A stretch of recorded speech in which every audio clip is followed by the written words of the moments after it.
On what sum of money will the compound interest be 205 rupees in 2 years at 5% per annum. సంవత్సరానికి 5% వడ్డీ rate చొప్పున సంవత్సరానికి 5% వడ్డీ rate చొప్పున ఎంత సొమ్ముకు 2 సంవత్సరములకు చక్రవడ్డీ 205 రూపాయలు అవుతుంది. ఇది మనకి ఇష్టం. అంటే ఇక్కడ ఏమి ఇస్తాడు మనకు కాంపౌండ్ ఇంట్రెస్ట్ ఇచ్చాడు. ఫస్ట్ మనకు సిఐ ఇది కూడా ఏమి ఇచ్చాడు 205 రూపీస్ అని చెప్పని ఇచ్చాడు.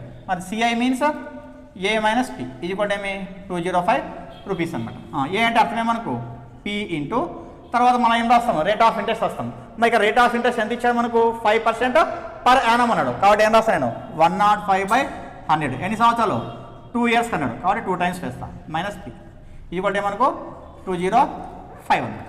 ఓకే ఇది క్యాన్సిల్ చేసుకున్నామంటే 521 జా 520 జా 21 జా 20 జా ఎంత వస్తుంది పైన 441/400 ఓకే పి మైనస్ పి ఇది కూడా ఏమి 205 ఉంది. రెండిట్లో ఏం కామన్ ఇచ్చు పి కామన్ ఇచ్చినామంటే 441/400 - 1 ఇది కూడా 205.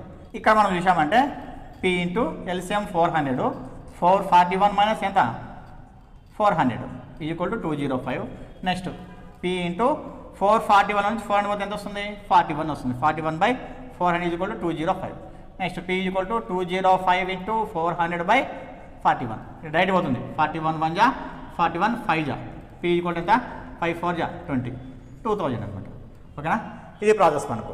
ఓకే అదే షార్ట్ కట్లో చూసామంటే ఇక షార్ట్ మెథడ్లో చూద్దాం ఏ విధంగా ఉంటుందో. మనకి రేట్ ఆఫ్ ఇంట్రెస్ట్ ఎంత 5% అన్నాడు. ఆర్ ఈక్వల్ ఎంత 5% అన్నాడు. మరి 500 అర్థమే మనకు 5/100 5 1 జా 520 ఎంత 1/20 పిఐ ఏ రాసుకున్నామంటే ఇది 21 21 ఇది 400 ఇది 441. ఓకే మనకేం కావాలి పి కావాలన్నాడు.